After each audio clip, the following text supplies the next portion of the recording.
Canadians, despite the Conservatives' fear tactics, are responding to my proposal to actually recognize that we need to control and regulate marijuana. Canada has the #1 rate of teen usage of marijuana of 29 different developed countries around the world, and that means that our current approach is failing to protect our children.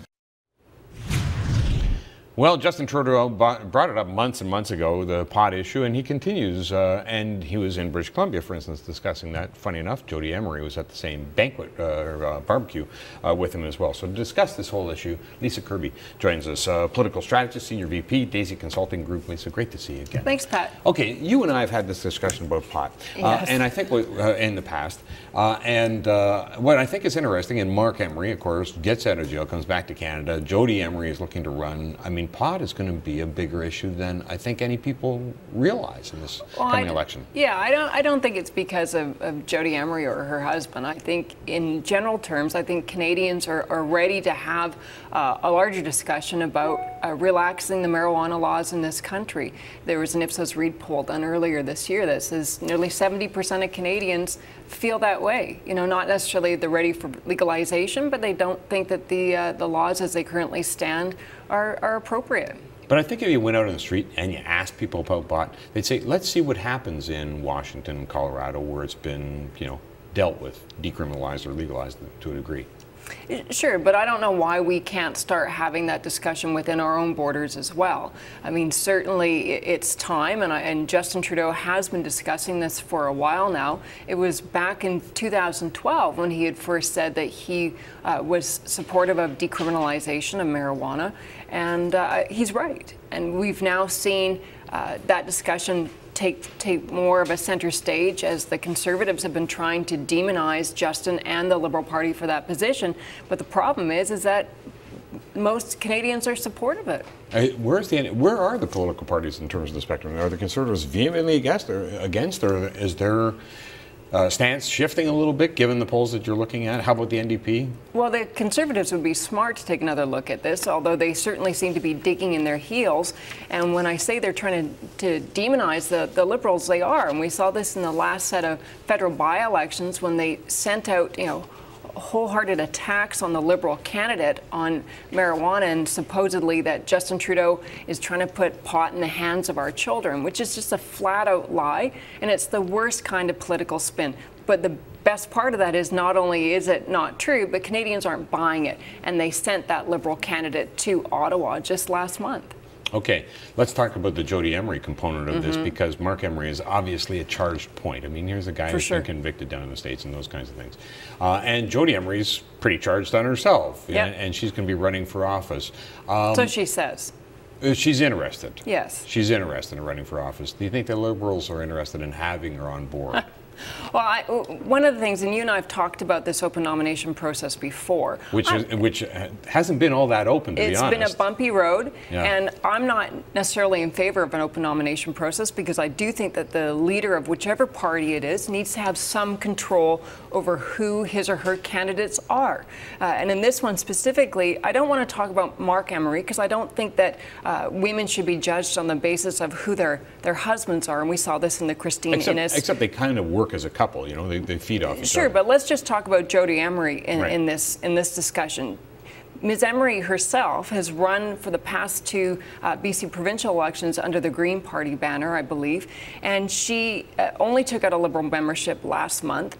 Ultimately, she has yet, as far as I'm aware, to fill out her nomination process and papers. And as you know, the Liberal Party has a process. It's the green lighting of potential candidates, and it's a rigorous vetting process for anyone who's going to run.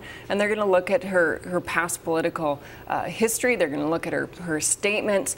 But I don't think, and I don't think any Canadian should be thinking that marijuana legalization is going to be the predominant issue in the next federal election. It's not going to be. It's not a top-of-mind issue for Canadians. It was the first one Trudeau came out with, though, as far as a policy stand is concerned. Yeah, but I mean, we're still a year away from an election. I don't think most Canadians care more about marijuana than they do about the economy or healthcare or jobs. But Jodie Emery, if she wants to be the Liberal candidate in Vancouver East, has to fill out her nomination papers. They have to go through the process that everyone everyone has to go through. And then she has to win the nomination, which of course is chosen by Liberal delegates in the riding of Vancouver For $10 East. you can become a delegate Sure. of thing in the nomination. You get 1,000 names, you're going to win. Sure, I mean, depending upon who else is there, but I've been reading in some of these newspaper reports that it was the president and the vice president of the Riding Association who approached her. But let's understand, put the context of the Vancouver East riding into perspective here.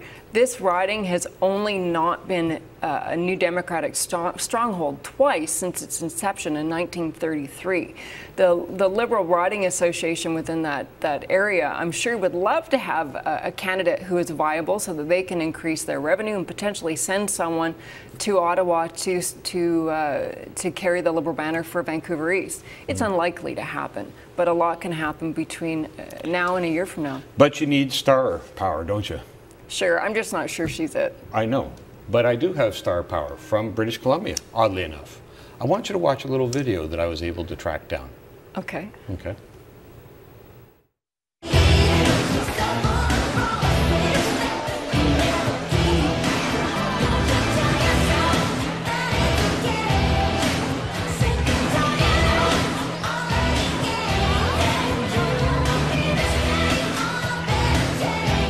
Now, I got to tell you, I was told this by a little birdie that you were in this video. You're all dead to me. You're all dead to me.